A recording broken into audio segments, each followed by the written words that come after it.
The story I was about to tell you is not mine, but my sister's. She worked as a photo shoot staff for different universities. During this time, she had so many student friends. One of them was a girl who died from choking during the photo shoot before graduation day. On that night, she had to extend her working hours in the school just to finish arranging each of the photos for different colleges and courses. Around 7 p.m., all of the students on that department had left.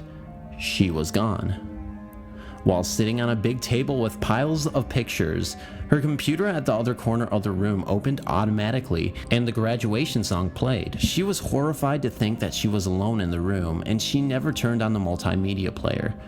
She then went to the computer and turned it off. She went back to her desk and continued with her work.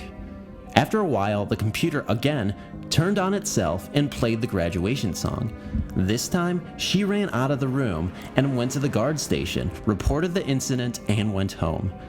At the house, she realized that maybe the ghost who played the graduation song was actually the girl who died that day. Since the building was old and had done so many renovations over the years, there was this haunted elevator for which the faculty and the admins closed and banished the students to use because of the hauntings. It was said that once you entered the elevator, the lights will automatically turn off and you will be then touched by cold hands. Some of the professors have been known to faint even in the elevator. The reason for the hauntings was a student who died of suffocation. It was Saturday around 6 p.m. She had used the elevator when the power switch had turned off. She was trapped and cried for help. No one rescued her at all. Sunday, no classes. Monday morning, she was found dead and suffocated. Another haunting was the day before the bar examination.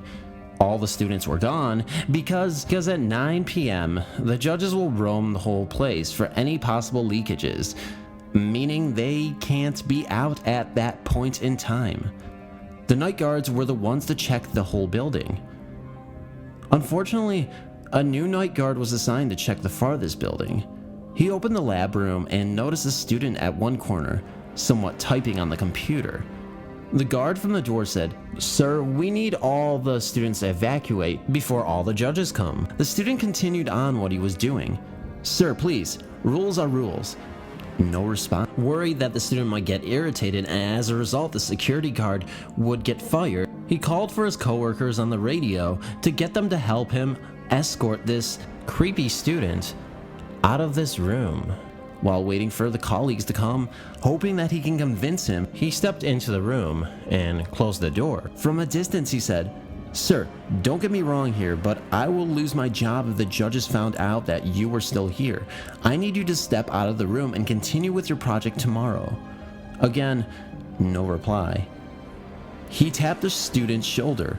Finally, the student stopped typing and faced him. But to his astonishment, that made him faint, is that the student had no face at all. Every night before the bar exam, when the night guards roamed the building and saw a particular student wearing a blue shirt, they would never try to talk to him or force him to get out of the room. They knew it was him, the apparition, the ghost, the entity. Thank you for reading. Until then.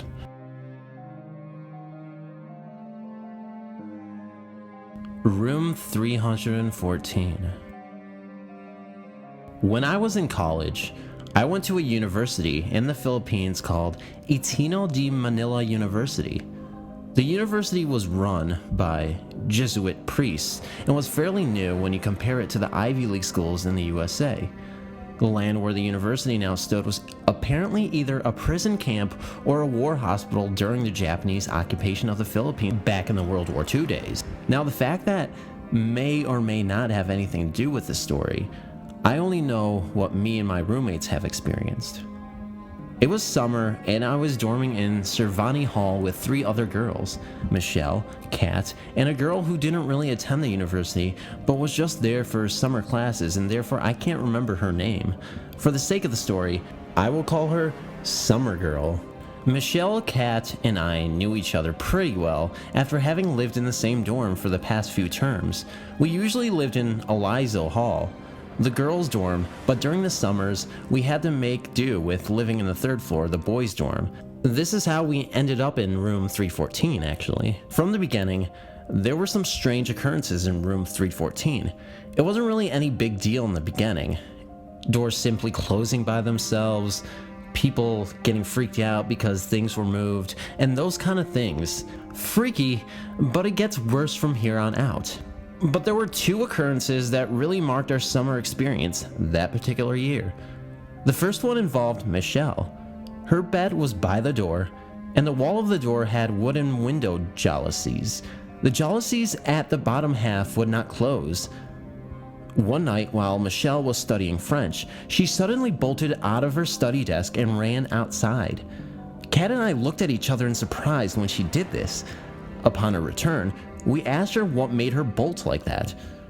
According to Michelle, the reason that she did was that while she stared off into space while studying, she had seen someone through the open jalousies walking very slowly in a long white nightgown. The pace of the person's walk, as well as what Michelle referred to as she, was wearing made her curious, and that's why she ran out. Ken and I asked her then what she found outside. Michelle replied that there was no one outside, but she was sure she had seen that person in a white nightgown walking slowly. She even went next door, she said, because at the rate the person was walking, she would have just been the next door. But when she opened the door to the next room, no one was there wearing a white nightgown. We never did find out what that thing was, but I remember Kat, Michelle, and I praying that night for the unrestful souls. The second incident in room 314 was even scarier. This time it involved me and Michelle. One night, I was experimenting with my new curling iron. I had a mirror positioned on my desk, and I was curling my hair. From behind me through the mirror, I could see New Girl sitting on her chair in front of her desk, studying or reading at least. Next to New Girl's bed, Michelle was again across me, sitting by her desk studying. As I curled my hair, I could see New Girl from her back in my mirror. A few moments on, I thought I heard her crying as well as reading a letter or something like that. The thought should I approach her and comfort her crossed my mind, but then I thought, I shouldn't be so nosy after all. I don't even know her at all. So that decided, I continued curling my hair and eventually got tired of doing so and started to strengthen my hair again. She was still crying then. As I turned around to talk to Michelle, I suddenly glimpsed New Girl sleeping on the bed next to Kat's. In the split second that I thought I'd seen her through my mirror crying and reading, there was no way that she could have gotten to the new bed from the chair that fast. I suddenly realized that the person that I've been seeing in the mirror was not New Girl. I glanced at Michelle and she told me I saw her too. I jumped from my bed and Michelle and I ended up sleeping in the same bed that night. When Kat saw us lying in the same bed the next day, she asked what had happened, and we told her. She said that New Girl had gone to sleep the same time as her. I was curling my hair and seeing that girl in the mirror for a good 20 minutes, and all that time, it wasn't her. From that time on, we resolved to pray for the restless souls in our midst before going to bed at night. I think we helped them because we had an uneventful rest of the summer in room 314. Thank you so much for reading, and may you post your comments below.